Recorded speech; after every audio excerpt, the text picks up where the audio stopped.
I'm interested in the land and managing the land because it gives an awful lot of benefit to an awful lot of people, and I feel that I can do my bit to help that.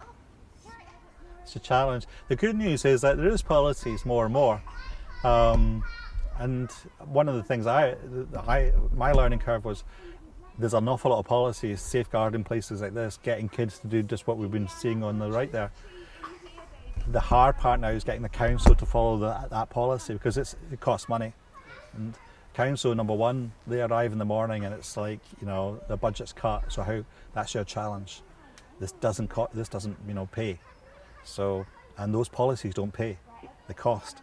So a summary of North Kelvin Meadow would be, it's about protecting and managing a wild green community space for use by everybody in the local community.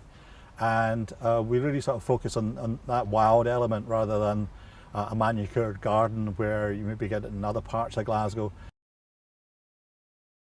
The history of the land is basically, it started in 1993. 1993 they took away the goalposts. So it was a sports pitch, a blazed sports pitch, took away the goalposts, and after that the council decided not to manage it. So there was a bit of football, but less so. There's broken bottles, bit of litter. Without the council managing it, there was less of that. Mother Nature then started. We've got 500 trees at the moment. They've all been planted by Mother Nature over this last 25 years. In 1994, the council officially said that it was surplus to requirements and would be sold off. And this is really the crux of it. So what they failed to do in 1994 is actually ask the local people, because it's their policies, the states, that they should ask the local people whether they should be selling places like this that used to be used by local people off. Even though it was no longer a sports pitch, the council believes they're not being used, then they can sell it off for houses. And the benefit for the council and the taxpayer is to get a lot of money from selling it off, especially in a place like this. The bad news is that it tends to be a one-way street. So, and people aren't normally asked whether it should be sold off, and they tend to want to basically plug the budget holes by selling parcels of land like this off. Well, one of the problems with the council's got a whole bunch of different people doing a whole bunch of different things. So you've got one group of people in the council who are told to use the assets as productively as they can, in terms of if they're not being used, then sell them off, let's get the money and do something else. And you've got another part of the council saying, actually, we're really interested in young kids using green space beside nurseries and primary schools and stuff like that.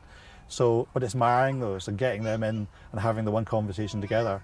So what happened with this piece of land is one group in the council basically looked at the budget and thought, no, we'll go for the money and try to sell this off. But what they didn't realise is that they actually had their own policies that stated that they shouldn't be selling this parcel of land which was being used by the local people, and the local people wanted it. Yeah, basically silo thinking. Unfortunately, you go with the department that has the most clout, and that tends to be the one that holds the budget, and that was our problem. And once the council has they've decided something, it's very difficult for them to change. They don't want to be changing just on the whim of basically public opinion. So we had an uphill battle calling out the case for keeping this land. So that my involvement really started in the summer of 2008. The council put up in the local scout hut 4 plans of so many flats that they were wanting to sell it off for, that are private developers. So there was 4 plans, 4 different private developers, and they were just asking the local people, which one do you want?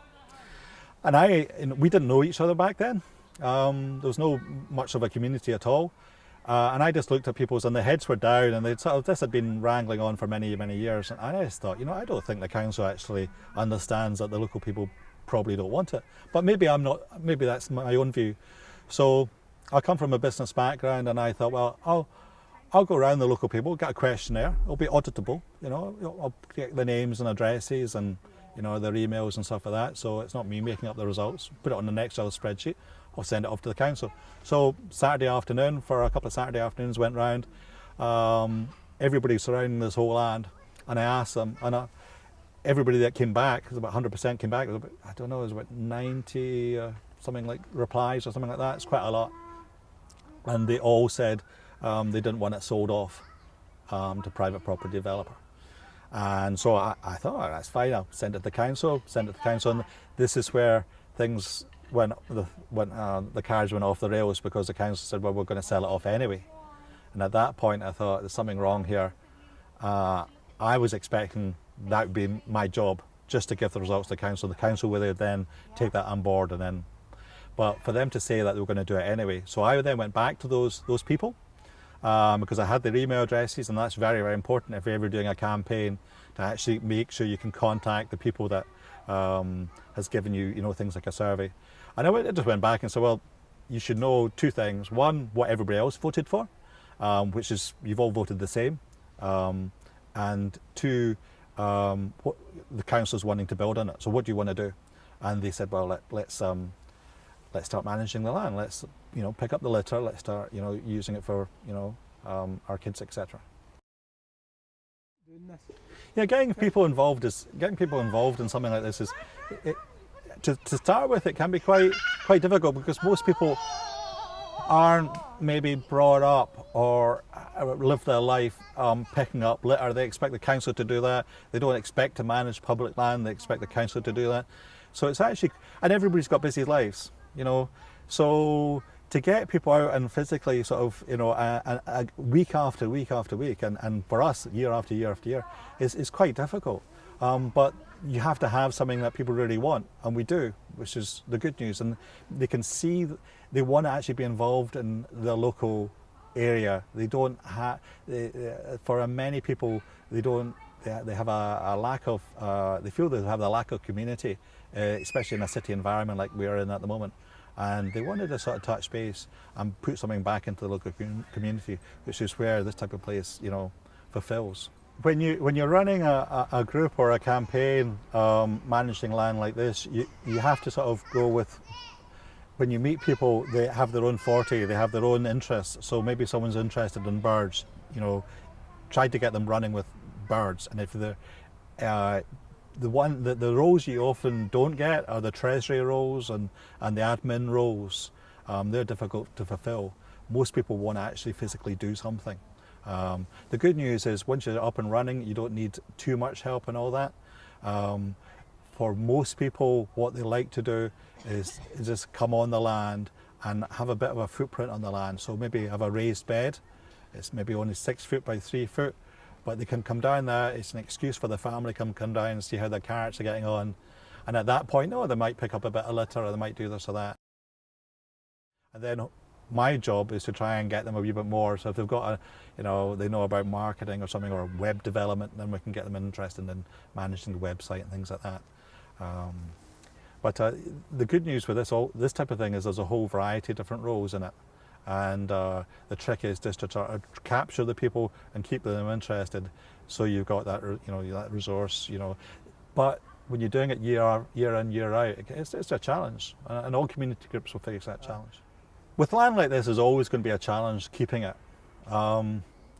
It's in an area that a property developer would like to build, and it's council owned, so there's always going to be that pound sign hanging above it, which means you have to be on your toes. You have to make sure that you're fulfilling what the local people want, and I believe we are.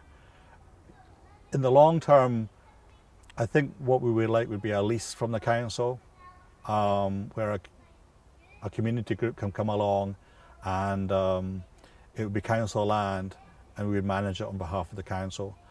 It's good to use the council. Council's got a lot of skills and a lot of resources that it's good to tap into, but it's also good to use the community aspect as well. And we've shown we can do it over the last 10 years. We had an awful lot of support from an awful lot of people, from community councils, schools, just, the great and the good. And that's often the case for successful campaigns. But the trick is to try and to get the people who make the decision to support you. Going forward, I think at least from the Glasgow City Council would be good, and I think they should be supportive of that type of thing.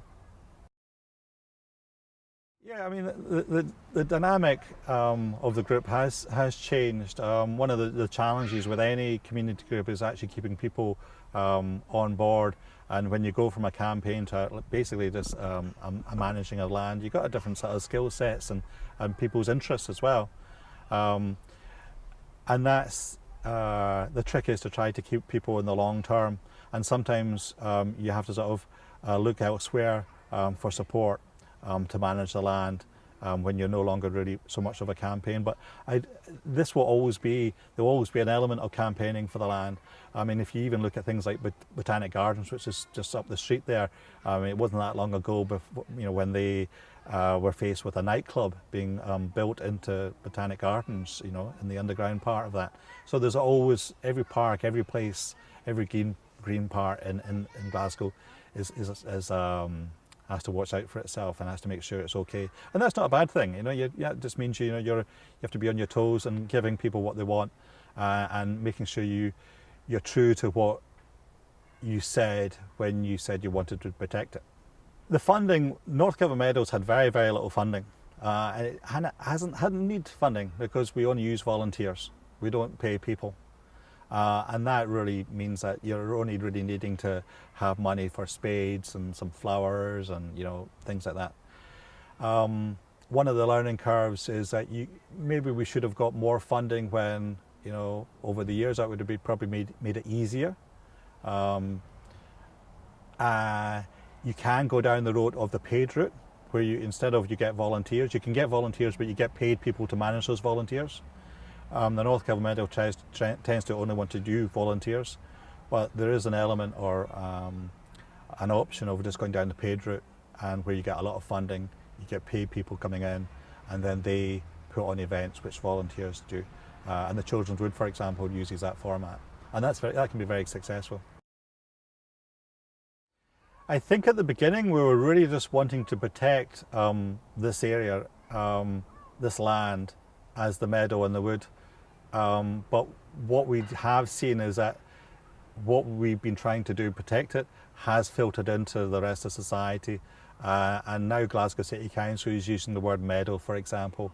The nursery groups are using the land, and the schools are using the land. They're telling other schools and other nursery groups what they're doing. We've had many people come afar and use this land. And so it's a bit like a pebble being in a pond. We have created that ripple.